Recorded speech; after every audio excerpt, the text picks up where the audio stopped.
I'm Karen Erickson, and I'm a drama theater artist. And I work with science, and I specifically work with a strategy of story dramatization with students. Story dramatization is when there are characters in action and there's a conflict of some type that has to be resolved. So, for example, if we take the rock cycle, we think that there's no story there. But rocks actually are in a state of transformation all the time. And there are forces acting upon the rock. Students might be deciding, well, I'll be the wind and I'll be the rock. And then they determine, based on their scientific information, what happens between the wind and the rock. And we start very simply with the rock doesn't want to change. So we put in that that obstacle, that the two characters each have a different want. Each character has a different desire. And so the rock doesn't want to change, but the wind wants to change it. So now we have conflict. It can be a simple story that might happen very quickly.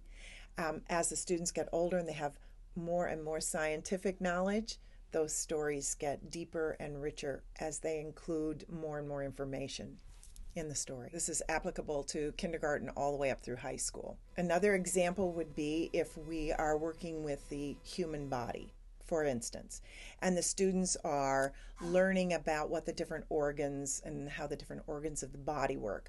That we know that there are things that impact those organs, cause disease, cause problems with the body. So the students perhaps create where they are pathogens of some type, and they're interacting with the lungs and trying to destroy the cells of the lungs, and they actually become those characters. And maybe even in that story they have a hero, some type of the white blood cells, for instance, that interact to protect the lungs. They can act it out with no verbal and no speaking at all, just becoming the characters in pantomime. They can add sound effects to the story, and they can speak dialogue, and they can have a conversation back and forth. They can also use all three of those methods. They're also getting to work with a partner. So in working with a partner, in collaborating with someone else, they're getting to check for understanding.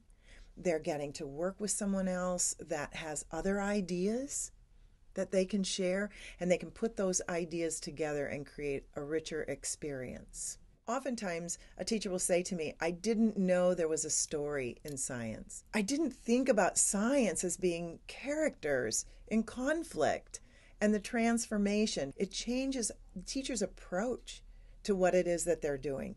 And they begin to see science in a new way, an active way, and that carries right over to the students. They don't have to worry about the story. The story is actually in the science. If they can identify the two characters, and if they can identify the force between the two characters, and then the story plays out on its own. It is about being able to uncover the story in everything and in nature around us.